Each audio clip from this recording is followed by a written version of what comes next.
ایک بات یہ سمجھ کر کے چلو، مصیبتیں آئیں گی لیکن اللہ کی مدد بھی آئے گی.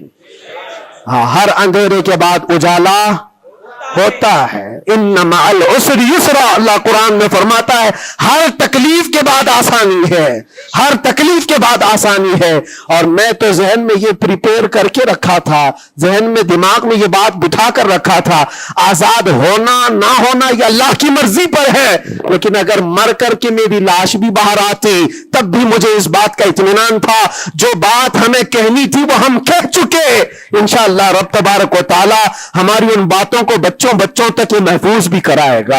اور مجھے تو باہر کی خبریں زیادہ نہیں ملتی تھی کہ یہاں لوگوں کے دلوں میں کیا جذبات ہیں، بچوں کے دلوں میں کیا جذبات ہیں، لیکن قیدی جب جاتے تھے چھٹی پر 4 دن 5 دن اور واپس آتے تو یہی کہتے ڈسکس تو ہمارا کچھ نہیں ہوتا، آپ کے بارے میں ہمارا خاندان پوچھتا رہتا ہے. جیل میں آپ ہیں، فون کرو تو لوگ ہمارے متعلق پوچھتے رہتے. پھر دل میں یہ احساس ہوتا تھا. اور جیل میں بھی دیکھتا ایک ایسا بھی لڑکا تھا چین سنیپر، چین کھینچتا اور چوری کرتا واپس آتا، لیکن ایسا ڈھیٹ آدمی تھا، ایسا ڈھیٹ، میدان میں کھڑے ہو جائے، سارے قیدیوں کے سامنے کھڑے ہو جائے اور پھر ہر دن ایک بات اتنی بول کر کے ہی جاتا، صرف اتنی بول کر کے جانا اس کی عادت سی ہو گئی تھی. ہم دیکھتے رہے باہر بھی یہی منظر ہے، اندر بھی یہی منظر ہے. تم کسی کی زبان کو بند کرنا چاہو، ختم کرنا چاہو تو ایسا نہیں ہوتا. اللہ تبارک و تعالیٰ جس چیز کو چاہے ہر جگہ پھیلا دیتا ہے. پھر یہ احساس ہوا میرے عزیزوں، تبلیغ اسلام صرف ہم ذریعہ ہوتے ہیں پہنچانا، میرے رب کی شان ہے، میرے رب کی شان ہے. اور حقیقت میں آپ کو بتاؤں، دلوں کو اپنی طرف مائل کرنا یہ ہم میں سے کسی کے اندر طاقت نہیں ہے. آج ہزاروں لاکھوں جو مجھے سننا چاہتے ہیں، اس میں بظاہر میرا کوئی کمال نہیں. بات ان کی کرو اور ہر دل پہ راج کرو، ان کی بات کرو.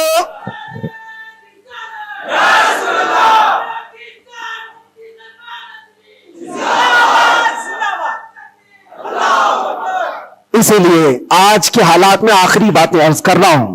میں معذرت چاہتا ہوں، آج تھوڑا سا وقت زیادہ ہوا ہے، اس لیے کہ یہ ہماری مسجد ہے اور ہمارے اوپر کوئی یہاں پابندی نہیں ہے. یہاں پر الحمدللہ جو لوگ بیٹھے ہیں 8 مہینے کے بعد سن رہے، 9 مہینے کے بعد سن رہے، تو تھوڑی کسر میں بھی نکال لوں. اس لیے میں تھوڑا زیادہ وقت آپ کے ساتھ لے رہا ہوں.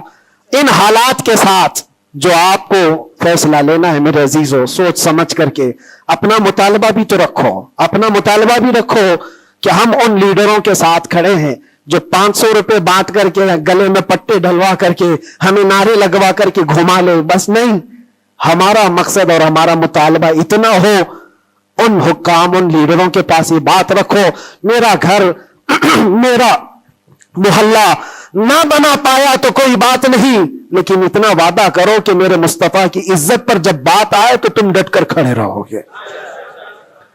یہ گستاخیوں کا ماحول ختم ہونا چاہیے کہ نہیں ہونا چاہیے. اسی لیے میرے عزیزوں، اور بظاہر ہماری بات یہ ہے کہ ہم سب سے ان لوگوں سے محبت ضرور کرتے ہیں جو قوم و ملت اور ملک کی فلاح و بہبودی اور میرے حضور پاک کی عزت کے لیے کھڑے ہوتے ہیں. ہم ان کے ساتھ ہیں کسی بھی طرح سے. ہمارا تو مقصد، ہمارا مشن صرف اتنا ہے، کسی کی جے وجے کیوں پکارے، کیا غرض ہم کو، ہمیں کافی ہے سید اپنا نعرہ، ہمیں کافی ہے سید اپنا نعرہ یا رسول اللہ. ہم اس مشن کے آدمی ہیں. لیکن پھر بھی جن حضرات نے بھی محبتوں کے ساتھ ہمارے نام کو پھیلایا ہے، ان کے مقاصد اگر صرف پولیٹیکل ہیں تو ہمارا ان کے ساتھ کوئی بھی لین دین نہیں، ہمارا ان کے ساتھ کوئی تعلق نہیں. ہاں، اگر اس لیے ہمارے نام کا استعمال کیا یا ہمیں بلایا یا ہمیں کھڑا کیا کہ اللہ کے نبی صلی اللہ تعالی علیہ وسلم کی ناموس اور ان کی عزت کے لیے ہے، تو ہم ہر دن آپ کے ساتھ ہیں، ہم ہر دن آپ کے ساتھ ہیں. لوگوں کو یہ لگ رہا ہے الیکشن آیا ہے، مفتی صاحب اس لیڈر کے پاس جا رہے ہیں، اس لیڈر کے پاس جا رہے ہیں، یہ سب افواہیں بہت ساری پھیلی ہیں. میرے عزیزوں، تھوڑا انتظار کرو. اور میں ان سیاسی نیتاؤں سے بھی کہوں گا، آپ الیکشن میں کنٹریبیوٹ کر رہے ہیں، حصہ لے رہے سیاست میں آپ موجود ہیں, آگے بڑھو, ہم آپ کو روک نہیں رہے ہیں, لیکن اگر واقعی مقصد یہ ہے کہ قوم اور ملت اور ملک اور میرے دین کی عزت اور حضور پاک کی عزت کے لیے آگے چل کر کے آواز اٹھائیں گے, تو میرا آج آپ کے ساتھ کھڑا ہونا کوئی ضروری نہیں, الیکشن گزر جانے تو پھر ہر دن آپ کے ساتھ کھڑے, الیکشن ہو جانے کے بعد بھی ہم کھڑے ہیں آپ کے ساتھ, لیکن الیکشن سے پہلے ہی اگر آپ کو ہمیں چاہیے تو لوگوں میں یہ خلفشار مچا ہوا ہے, ایک خلفشار مچا ہوا ہے کہ مفتی صاحب ناموس رسالت کے اس عظیم مشن کو سیاسی لوگوں کے درمیان پھیلا رہے ہیں. میرے عزیزوں, میرا کہیں یہ مقصد نہیں ہے, کہیں یہ مقصد نہیں ہے. اللہ نے جو کرسی دی ہے نا, وہ بہت بڑی کرسی ہے. ہم نے جو اللہ تعالیٰ کا انعام ہمارے پاس ہے وہ الیکشن سے حاصل کیا ہوا نہیں ہے, وہ رب کے سلیکشن سے ملا ہوا ہے.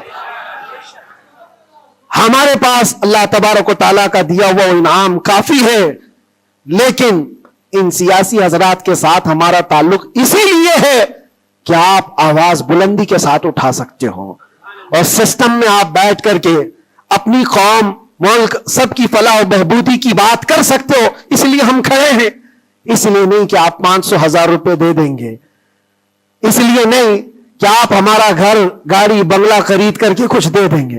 عزیزان گرامی اوقات, میرے آنے کے بعد سے لے کر آج تک, ابھی تک مہینہ نہیں گزرا ہوگا, لیکن میں نے حالات اتنے دیکھے کہ ہر کوئی یہ چاہتا ہے راتوں رات مجھے دولہا بنا دے. بہت سارے معاملات ایسے دیکھے. اس لیے میں سب سے یہ گزارش کروں گا, آج کا یہ میرا پیغام ہے کہ ہمارا مشن ناموس رسالت, ہمارا مشن تحفظ ناموس رسالت ہے, اور اس کے لیے ہم ہر طرح سے کھڑے ہیں. لیکن خالص سیاست کے لیے, خالص ووٹنگ کے لیے, خالص الیکشن کے پرچار کے لیے مجھ جیسے کا نام استعمال نہ کریں. یہ میرا مشورہ ہے, یہ میرا پیغام بھی ہے. آپ کے لیے پوری زندگی ہم کھڑے ہیں, صرف الیکشن کے لیے. اس عظیم اور اس عظیم مشن کو اور اس مقدس مشن کو بدنام کرنے کی کوشش نہ کریں.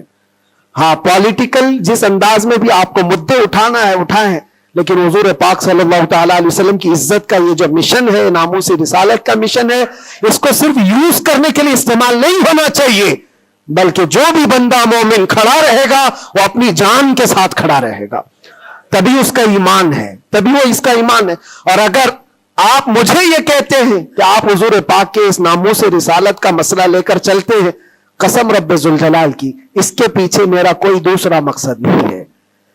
اس کے پیچھے میرا کوئی دوسرا مقصد نہیں ہے کہ اس کے ذریعے سے میں کما لوں گا, میں کھا لوں گا. میرے عزیزوں, کیا کما لیں گے, کیا کھا لیں گے؟ آپ کو میرے اپنے حالات معلوم نہیں کہ میں کس طرح کے حالات سے گزرا ہوں. اگر لوگوں سے بٹورنا ہی ہوتا تو ممبئی میں میری بہت ساری بلڈنگیں ہوتی.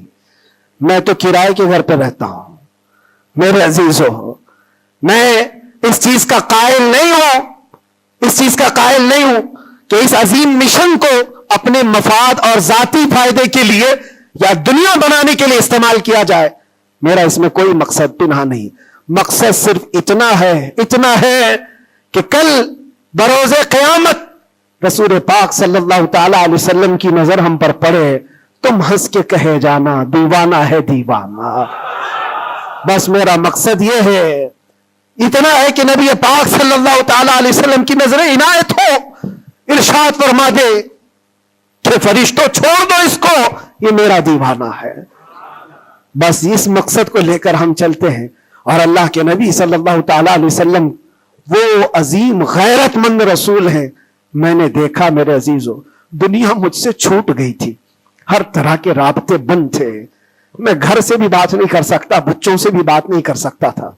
مجھے اندھیری کوٹھری میں رکھا گیا تھا جہاں سے آسمان بھی نظر نہ آئے. کئی دن گزرتے رہے, لیکن قسم ہے اللہ رب العزت کی, اس کے ذات کی, اس رسول پاک صلی اللہ علیہ وسلم سے جس سے ہم محبت کرتے تھے, انہوں نے ہمیں تنہا نہیں چھوڑا.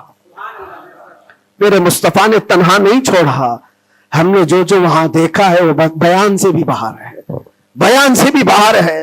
کسی دن نہ پھسلنے دیا, کسی دن نہ بہکنے دیا, کسی دن نہ ٹوٹنے دیا. جس طرح مضبوطی کے ساتھ کھڑے تھے باہر اسی طرح کھڑے رہے، ورنہ تنہا رہتے رہتے وہاں پر آدمی ڈپریشن کے شکار میں پاگل ہو جاتے. پاگلوں کا پورا ایک یاد بنا ہوا ہے. لوگ اپنے ذہنی دن اور توازن کھو چکے ہیں، پیشاب پخانے ان کے کپڑوں میں ہونے لگتے ہیں. پاگلوں کا یاد ہے لیکن ان کو حکومت چھوڑتی نہیں ہے.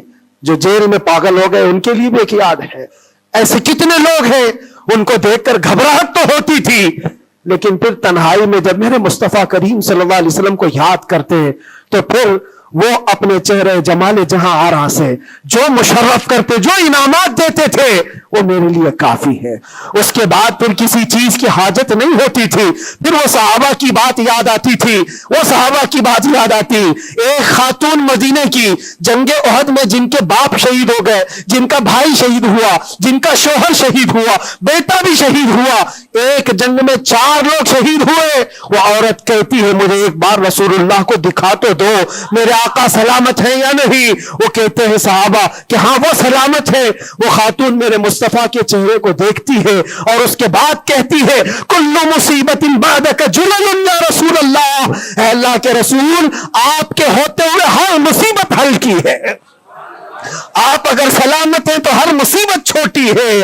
اسی لیے ان کا یہ نعرہ تھا صحابہ کا، ہر ستم ہر ظلم گوارا ہے، ہر ستم ہر ظلم گوارا ہے یا رسول اللہ، بس ایک بار تو کہہ دے کہ تو ہمارا ہے، ایک بار تم کہہ دو کہ تو ہمارا ہے، ہر ستم ہر ظلم ہمیں گوارا ہے.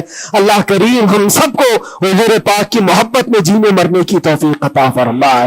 اللہ کریم ہمیں آخری سانس تک اس مشن پر قائم و دائم رکھے. ظالموں کے ظلم سے، کافروں کے کفر سے، مشرکین کے شرک سے اللہ ہماری حفاظت فرمائے، اور ہم سب کو مولا توکل اور یقین کی دولت عطا فرمائے. اور آج کے حالات کے اعتبار سے مولا تعالی ہمیں صحیح طریقے کے حکام نصیب فرمائے، اور شریر حاکموں سے اللہ ہم سب کی حفاظت فرمائے. وآخر دعوانا الحمدللہ رب العالمین. السلام علیکم ورحمۃ اللہ وبرکاتہ.